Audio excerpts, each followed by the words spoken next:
Paul Mackey, welcome. Thank you. I am Bente, and I also want to welcome the listeners and the watchers that are out and about, tuning into this session of Thinking Out Loud, where we try to cover a small portion of big thoughts that we had through our class called E3. Yeah, keyword trying. Yes, 10-minute laps. Yeah. So there is a huge topic that has existed almost from the day of creation, not many years later, and it's the topic of sin. Yes. And I think whenever we say sin, the mind immediately goes to either the poor soul who is down and out in life, or what I did wrong. Mm-hmm. And that is what sin has been confined to. Yeah. Mm-hmm. What are your thoughts on that? Well, there are many. Actually, this is a subject I've spent a good number of years thinking about. So we'll kind of just give you some maybe some of the more important perspectives around it. I think let's go back and capture what most people know as the definition of sin, which is what we know, missing the mark. And it was a term coined by the translators when King James began to pull the Bible together and write that version of the Bible. And archery was a very real weapon at the time, and so they used that term, that archery term, missing the mark, to define what sin meant. It meant you didn't hit it, you missed it.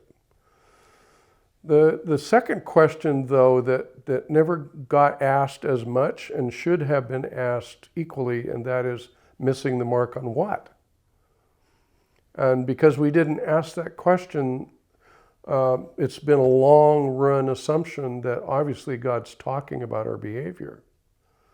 And that's so etched in our how we read the Bible, how we think about ourselves.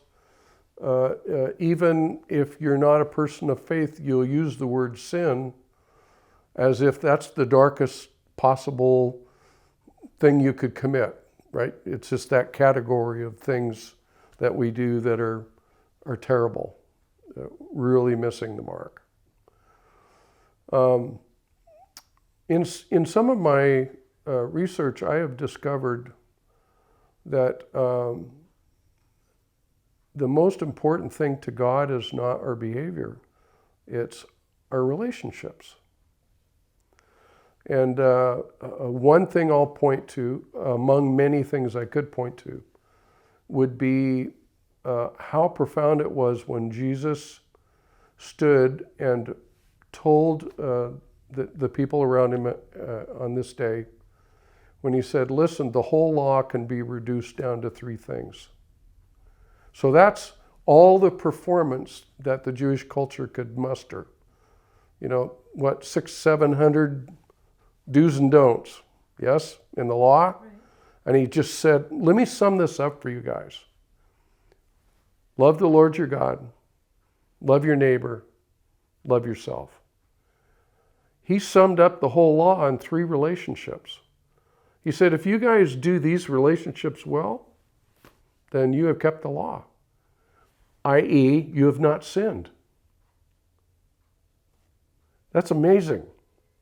And so as I took that back in and started reading the scripture from Genesis all the way through with the definition of missing the mark of relationship, not missing the mark of behavior, the Bible reads completely different.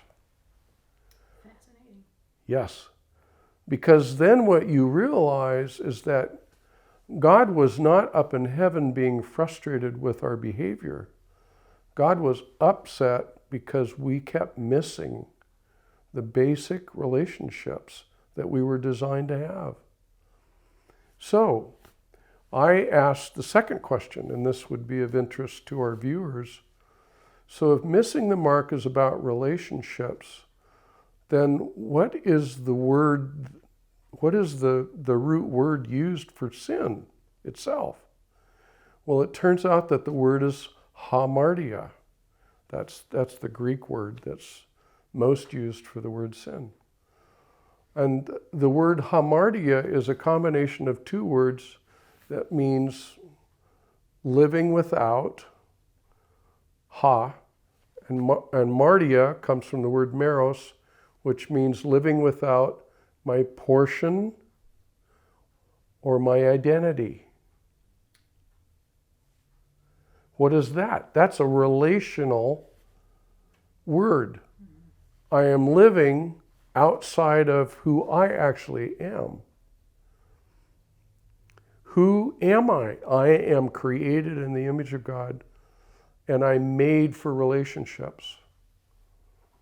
And when I break those relationships, then I'm living without my portion, my true identity, and the byproduct is I'm behaving poorly.